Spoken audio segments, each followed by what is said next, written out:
ಮತ್ತು ಯತ್ನಾಳ್ ಸಾಹೇಬ್ರು ಇನ್ನೊಂದು ಹೇಳ್ತಾರೆ, ಅವ್ರನ್ನ ಅದೇನೋ ಮಾಡಿದ್ರೆ ಬಿ ಜೆ ಪಿಗೆ ಹೋಗ್ತಾರಂತೆ.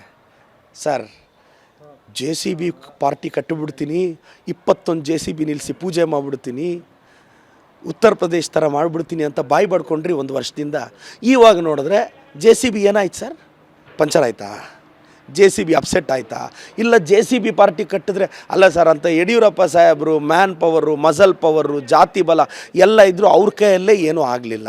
ನೀವು ಪಾರ್ಟಿ ಕಟ್ತೀರಾ ಸರ್? ನೀವು ಜೆ ಸಿ ಬಿ ಪಾರ್ಟಿ ಕಟ್ಟಿದ್ರೆ ನೀವು ಗೆಲ್ಲಲ್ಲ. ಯತ್ನಾಳ್ ಅವ್ರಿಗೆ ನಿಮಗೆ ತಾಕತ್ತಿದ್ದರೆ, ಯೋಗ್ಯತೆ ಇದ್ದರೆ, ಕೆಪಾಸಿಟಿ ಇದ್ದರೆ ಜೆ ಸಿ ಬಿ ಪಾರ್ಟಿ ಕಟ್ಟಿ ನಿಮ್ಮ ತಾಕತ್ತೇನು ಅಂತ ಕರ್ನಾಟಕಕ್ಕೆ ತೋರಿಸಿ.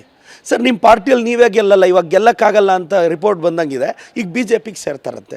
ಬಿ ಜೆ ಪಿಯವರಿಗೆ ನೀವು ವಿರೋಧ ಪಕ್ಷದವರಿಗೆ ವಿರೋಧ ಪಕ್ಷದ ನಾಯಕರು ಸರ್.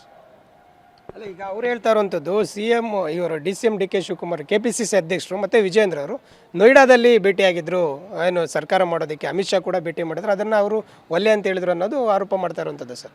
ನೋಡಿ ಸರ್, ನಮ್ಮ ಸಿದ್ದರಾಮಯ್ಯ ಸಾಹೇಬರು, ನಮ್ಮ DK ಶಿವಕುಮಾರ್ ಸಾಹೇಬರ ಪಕ್ಷ ನಿಷ್ಠೆಯನ್ನು ಯಾವನ್ನೂ ಕ್ವಶನ್ ಮಾಡೋಕ್ಕಾಗಲ್ಲ. They are loyal to the party. ನಮ್ಮ ಸಿದ್ದರಾಮಯ್ಯ ಸಾಹೇಬರು ಪಕ್ಷನಿಷ್ಠರು, ನನ್ನ DK ಶಿವಕುಮಾರ್ ಸಾಹೇಬರು ಪಕ್ಷಕ್ಕೆ ನಿಷ್ಠೆ ಇದ್ದಾರೆ.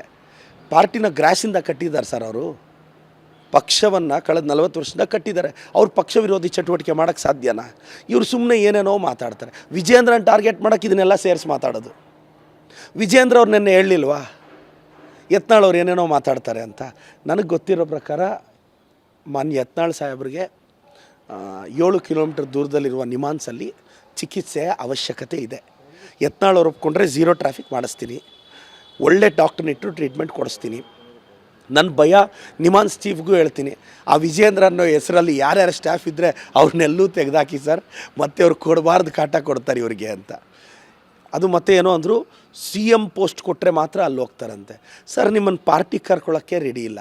ಪಾಪ ಅಶೋಕ್ ಅಣ್ಣ ಒಂದು ತಪ್ಪು ಮಾಡಿಬಿಟ್ರು. ಅಶೋಕ್ ಅಣ್ಣವರು ಯತ್ನಾಳನ್ನ ಕರ್ಕೊಂಡೋಗಿ ರೂಮ್ ಬಾಗಿಲಾಕಿ ಸೀಕ್ರೆಟಾಗಿ ಏನೋ ಮಾತಾಡಿದ್ದಾರೆ. ಇವ್ರು ಆಚೆ ಬಂದು ಸೀಕ್ರೆಟಾಗಿ ಏನೆಲ್ಲ ಮಾತಾಡೋರು ಅಂತ ಮೀಡಿಯಾ ಮುಂದೆ ಹೇಳ್ಬಿಟ್ರು. ಪಾಪ ಅಶೋಕ್ ಅಣ್ಣ ಏನೋ ಹೇಳ್ತಿದ್ರಂತೆ, ನಾನಿನ್ನ ಯತ್ನಾಳನ್ನ ಕರೆದು ಮಾತಾಡಲ್ಲ ಗುರು ಅಂತ. ಅಶೋಕ್ ಅಣ್ಣ, ನಿಮ್ಮ ಚೇರ್ಗೂ ಕಷ್ಟ ಇದೆ ಯತ್ನಾಳ್ ಬಂದರೆ. ವಿಜೇಂದ್ರಣ್ಣ, ಯತ್ನಾಳ್ ಬಂದರೆ ನಿಮ್ಮ ಪಾರ್ಟಿಯಲ್ಲಿ ಎಲ್ಲ ಡಿಸ್ಟರ್ಬೆನ್ಸ್ ಬರುತ್ತೆ. ಯತ್ನಾಳ್ಗೆ ನಾಯಕತ್ವ ಕೊಟ್ಟರೆ BJP 20 ಸೀಟ್ ಗೆಲ್ಲಲ್ಲ.